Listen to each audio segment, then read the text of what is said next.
বিরোধী দলনেতা শুভেন্দু অধিকারীর একেবারেই মরিয়া চেষ্টা। লোকসভার নির্বাচনের পরাজয়, তারপরেই উপনির্বাচনের এই রকম ফলাফলের পর যখন অনেকেই মনে করছিলেন এই রাজ্যে কার্যত বিজেপির ভবিষ্যৎ অন্ধকার, ঠিক সেই জায়গাতেই একেবারেই নতুন করে জ্বলে ওঠার চেষ্টা করছেন বিরোধী দলনেতা শুভেন্দু অধিকারী। এবং এক গুচ্ছ পরিকল্পনার কথা তিনি জানিয়ে দিয়েছেন। প্রত্যেক মানুষকে বা বিজেপি সমর্থকদের যেমন বলেছেন রাস্তায় নামুন, রাস্তায় আমাদের পথ দেখাবে, তেমনি তিনিও আবার একগুচ্ছ রাজনৈতিক পরিকল্পনার কথা জানিয়ে দিয়েছেন। এমনকি মাস্টার স্ট্রোক হিসাবে 21শে জুলাই, যেদিনকে প্রায় সমস্ত মিডিয়ার ফোকাস থাকবে তৃণমূল কংগ্রেসের শহীদ দিবস সম্পর্কে, মমতা বন্দ্যোপাধ্যায় কি বলছেন, অভিষেক বন্দ্যোপাধ্যায় সেখানে পৌঁছালেন কিনা, কিন্তু বিরোধী দলনেতা সেই দিনও গণতন্ত্র হত্যা দিবস ঘোষণা করে কার্যত কিছুটা লাইমলাইট নিয়ে আসার চেষ্টা করলেন বিজেপির দিকে।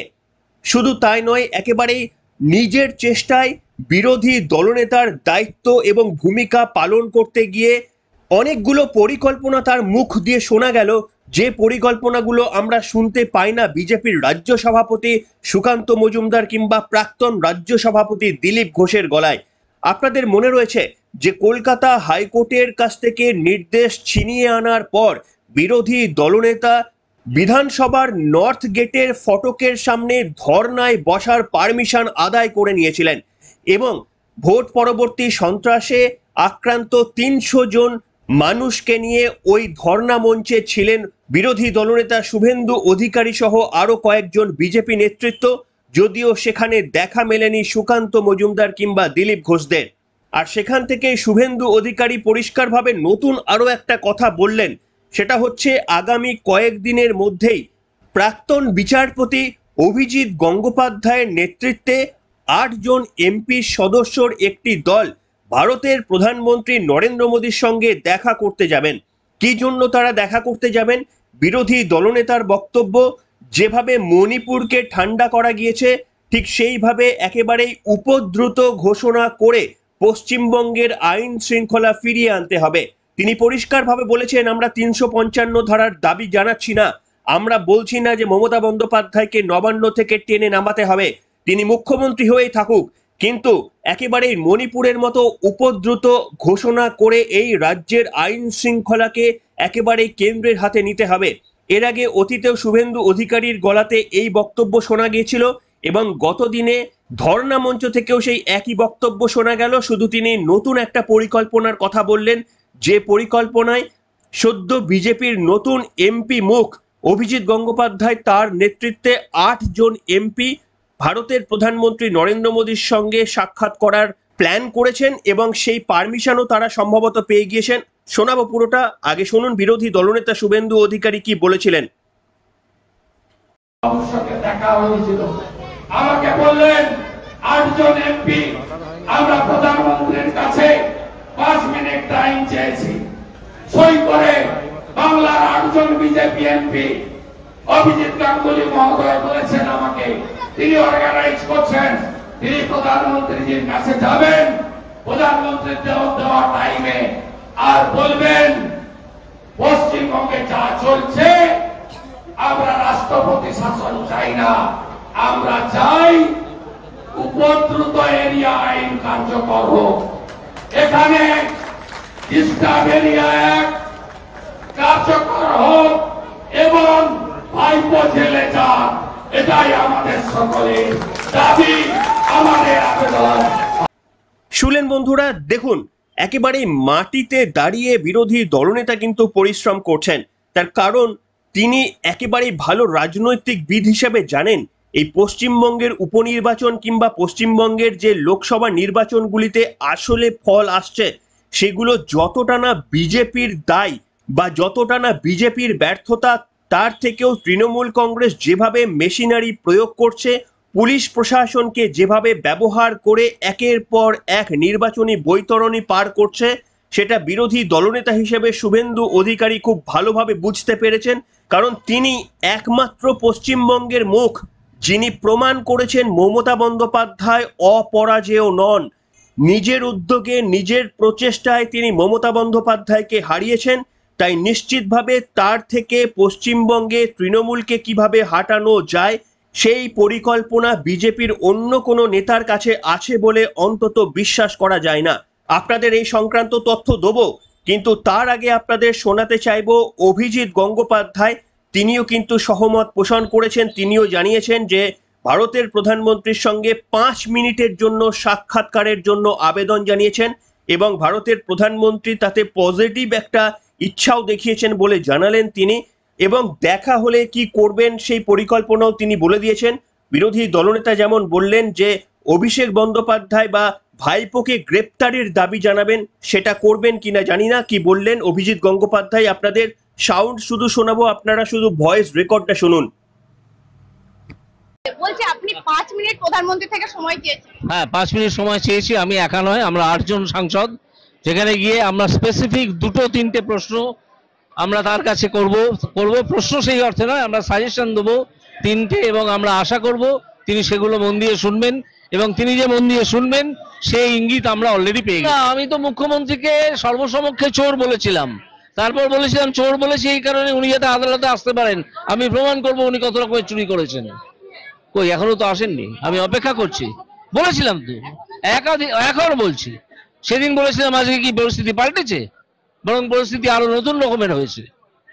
এখন নিশ্চয়ই এখনো চোর বলছি, ওনার ক্ষমতা থাকলে উনি আসুন না। শুনলেন বন্ধুরা, অর্থাৎ কোনো না কোনো প্রোগ্রেস করার চেষ্টা করছে।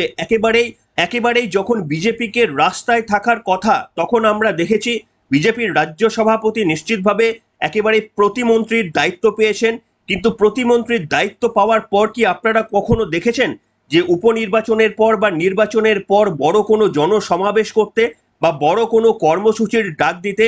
শুভেন্দু অধিকারী কিন্তু বিরোধী দলনেতা, তার সমস্ত কার্যকলাপ সাধারণত ওই বিধানসভা চত্বরের মধ্যে সীমাবদ্ধ থাকার কথা।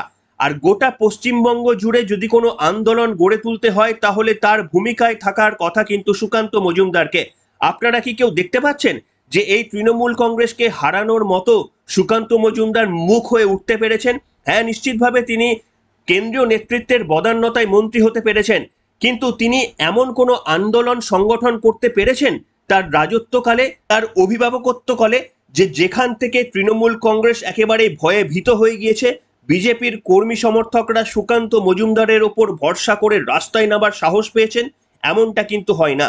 আপনাদের শোনাতে চাইব বিরোধী দলনেতা শুভেন্দু অধিকারী যখন বলছেন যে প্রধানমন্ত্রীর সঙ্গে সাক্ষাৎ করে ভাইপোকে গ্রেপ্তার করাতে হবে, তখন ঠিক তার উল্টো কথা বলছেন সুকান্ত মজুমদার।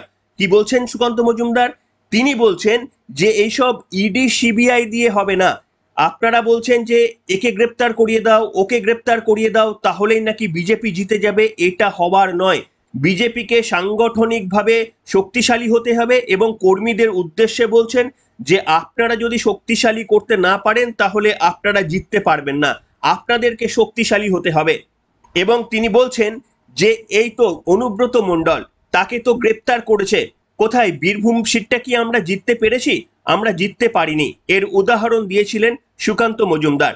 তার বক্তব্য আপাত দৃষ্টিতে আপনাদের সত্য বলে মনে হতে পারে, কিন্তু তার বক্তব্যে অনেকগুলো ফাঁক রয়ে গেছে, সেটা আপনাদের সামনে নিশ্চিতভাবে ব্যাখ্যা করব। কিন্তু তার আগে শুনুন সুকান্ত মজুমদার কি ব্যাখ্যা করেছেন, যেখানে শুভেন্দু অধিকারী বলছেন যে প্রধানমন্ত্রীর সঙ্গে দেখা করে অভিষেক বন্দ্যোপাধ্যায়ের গ্রেপ্তারির কথা তিনি জানাবেন, সেখানে আবার সুকান্ত মজুমদার বলছেন এসব করে কোনো লাভ নেই। অর্থাৎ একেবারে মুখোমুখি নীতির সংঘাত।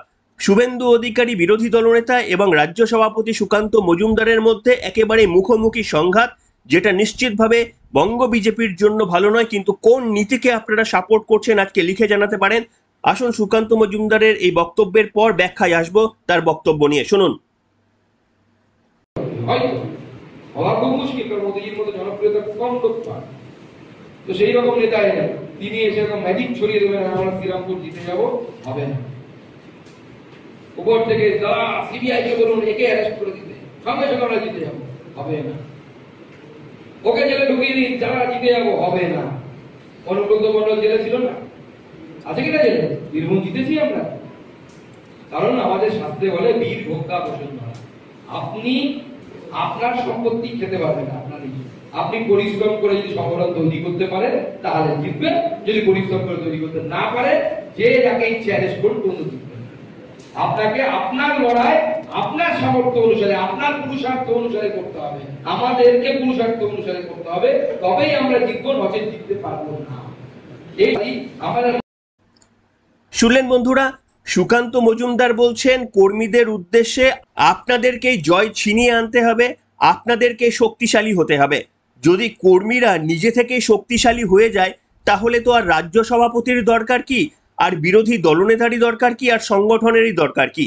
মমতা বন্দ্যোপাধ্যায় তার এই অ্যাগ্রেসিভনেস যদি দেখাতে না পারতেন, মমতা বন্দ্যোপাধ্যায়, অভিষেক বন্দ্যোপাধ্যায় যেভাবে অ্যাগ্রেসিভ পলিটিক্স করে, সেই অ্যাগ্রেসিভ পলিটিক্স দেখেই কিন্তু প্রচুর মানুষ, এমনকি আপনারা বলতে পারেন দুষ্কৃতীরাও তারা ভরসা পায় যে তৃণমূলের ছত্রছায়ায় থাকলে আমাদের টিকিটি কেউ ছুঁতে পারবে না।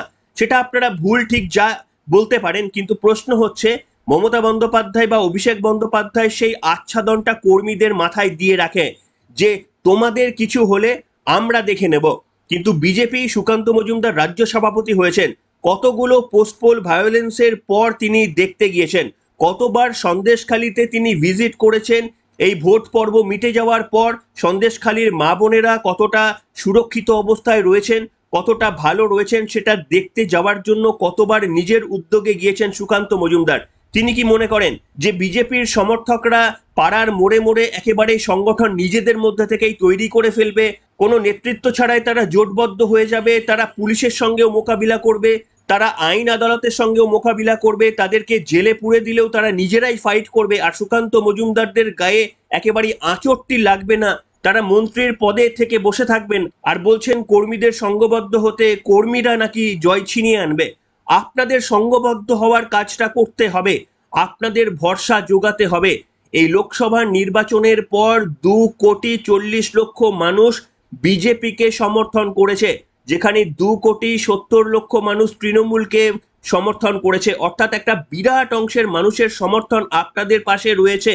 এত সমর্থন পাওয়ার পরেও যদি আপনাদের মনোবল না বাড়ে, এত সমর্থন আদায় করার পরেও যদি কর্মী সমর্থকদের পাশে আপনারা না থাকতে পারেন, তাদের জন্য রাস্তায় নামতে না পারেন, তাদের হয়ে রাত জাগতে না পারেন, বলুন তো রাত জাগা কি উচিত ছিল না সুকান্ত মজুমদারের?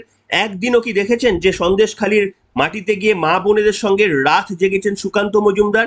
মা বোনেদের ভরসা দিয়েছেন, কোন ভরসায় বলুন তো বিজেপি করবে? এই তো সন্দেশখালির মা বোনেরা স্বতঃপ্রণোদিতভাবে রাস্তায় নেমেছিলেন, কোথায় জয় ছিনিয়ে আনতে পারলেন বিজেপি নেতৃত্ব? কি করলেন? আপনাদের স্ট্র্যাটেজি কোথায়? আপনারা কেন্দ্রীয় সরকারে রয়েছেন, রাজ্যেও একটা বড় অংশের মানুষ আপনাদের এমনিতেই সমর্থন করে, তার মানে এই না যে আপনাদের অত্যন্ত ভালোবেসে সমর্থন করে। অনেক মানুষ এই রাজ্য সরকারের হাত থেকে পরিত্রাণ পাওয়ার জন্য আপনাদেরকে ভোট দেয়, এমনকি সিপিএম কংগ্রেসের অনেক সমর্থকরাও বিজেপিকে ভোট দেয়, তার কারণ তারা চায় পরিবর্তন, তৃণমূল কংগ্রেসের পরিবর্তন চায় বলে। আর এত মানুষের সমর্থন পাওয়ার পরেও আপনারা শুধু কর্মীদের ওপর আস্থা রেখে বসে রয়েছেন। আপনাদের সংগঠন কোথায়? কোথায় একটা লাস্ট নবান্ন অভিযান করেছেন, তারপর বড় আন্দোলন কোথায়? আন্দোলন যা করার চেষ্টা করছেন সে তো বিরোধী দলনেতা শুভেন্দু অধিকারী। এই ভোট পর্বের সময় যদি আপনারা খেয়াল করে দেখেন, নির্বাচনের মঞ্চগুলোতে কে কাঁপিয়েছিলেন? একেবারে উত্তর থেকে দক্ষিণ প্রত্যেকটি জায়গায় বিরোধী দলনেতা গাড়ি নিয়ে ঘুরে জনসমর্থন আদায় করার চেষ্টা করেছিলেন। আপনারা শুভেন্দু অধিকারীর ইউটিউব কিংবা এক্স হ্যান্ডেলে যদি দেখেন, সেখানেও দেখবেন প্রচুর ট্রাফিক, মানুষের ভিড় রয়েছে। সুকান্ত মজুমদারের একটা পোস্টে কটা মানুষ সেখানে ভিড় করেন, কটা মানুষ সেখানে কমেন্ট করেন, আপনার জনপ্রিয়তার সেটাই তো এই মুহূর্তে প্রমাণিত নয়। বিরোধী দলনেতা হিসাবে তার কাজ নয় গোটা রাজ্যকে সংঘবদ্ধ করা, বিরোধী দলনেতা মানে তার কাজ মূলত বিধানসভা কেন্দ্রিক। আর আপনি রাজ্য সভাপতি, কথার মধ্যেই রয়েছে রাজ্য সভাপতি। আপনাকে কোথায় দেখতে পাওয়া যায় যে আপনি উত্তরে যাচ্ছেন, দক্ষিণে যাচ্ছেন, পূর্বে যাচ্ছেন, পশ্চিমে যাচ্ছেন? কোথায় আপনাকে দেখতে পাওয়া যায়?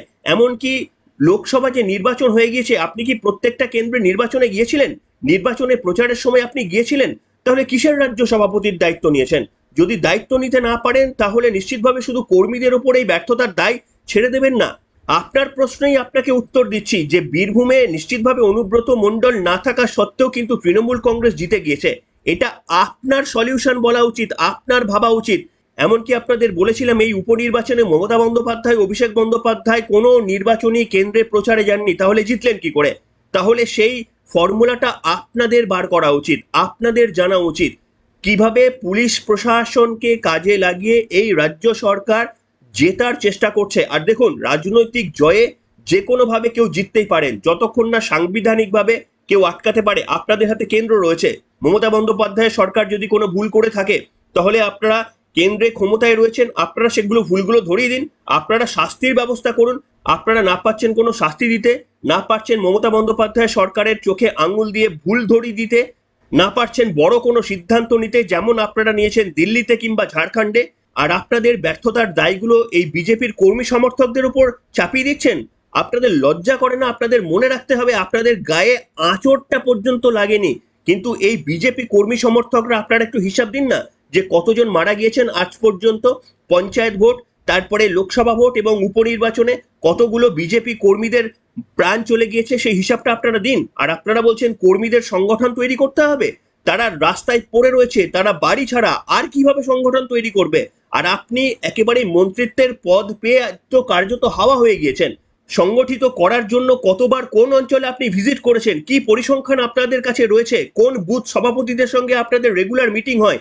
কিভাবে আপনি সংগঠন মজবুত করার চেষ্টা করছেন? পুরো দায় বিজেপি কর্মীদের ওপর ছেড়ে দিচ্ছেন, যারা নিজেদের প্রাণ দিয়ে আপনাদের রক্ষা করার চেষ্টা করছেন, যাদের রক্তে বিনিময়ে আপনি আজ মন্ত্রী হয়েছেন। তাদেরকেই অদ্ভুত দাবি সুকান্ত মজুমদার এবং অদ্ভুত আপনার পর্যবেক্ষণ। বিরোধী দলনেতা একেবারেই রাস্তায় নেমে তবু চেষ্টা করছেন সংঘবদ্ধ করতে, কোনো রকমের প্ল্যান করতে, ধর্নায় বসতে। আপনারা সেই ধর্নায় পর্যন্ত উপস্থিত থেকে বিরোধী দলনেতাকে যেমন সমর্থন করলেন না, তেমনি ভারতবর্ষের বা পশ্চিমবঙ্গের বিজেপি কর্মীদের উৎসাহিত করতে পারলেন না। তাহলে আর কিসের আপনাদের ব্যাখ্যা, আর কিসের আপনারা মনে করছেন যে আপনারা ক্ষমতায় আসতে পারবেন? আপনাদের আত্মসমালোচনা করা উচিত। আপনাদের নিজেদের পদ থেকে ইমিডিয়েটলি সরে যোগ্য প্রার্থীদের ওই পদে বসানো উচিত, না হলে কিন্তু এই ভাগ্য ফিরবে বলে আমার মনে হয় না। কি বলছেন আপনারা? আপনারাও কি সহমত? আজকের পর্বে আপনাদের মতামত লিখে জানাবেন। এখনকার মতো এখানে শেষ করলাম।